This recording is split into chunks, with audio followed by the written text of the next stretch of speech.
হয়তো batting position অনেকটাই নিচে,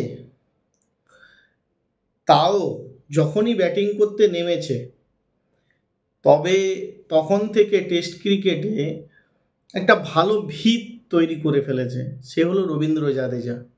লাস্ট 5-7 বছরের মধ্যে রবীন্দ্র জাদেজা ব্যাটিং এভারেজ এমন জায়গায় পৌঁছেছে, টেস্টে বিশেষ করে, মানে জাস্ট রবীন্দ্র জাদেজাকে টেস্ট ক্রিকেটে এই মুহূর্তে বসিয়ে দেওয়ার মতো সিচুয়েশন আমার মনে হয় আরও 5-7 বছরে আসবে বলে মনে হচ্ছে না। সেটা তো পরবর্তী সময়ে যে রবীন্দ্র জাদেজা নিজে থেকে ছেড়ে দেবে কি ছেড়ে দেবে না সেটা বড় কোশ্চেন।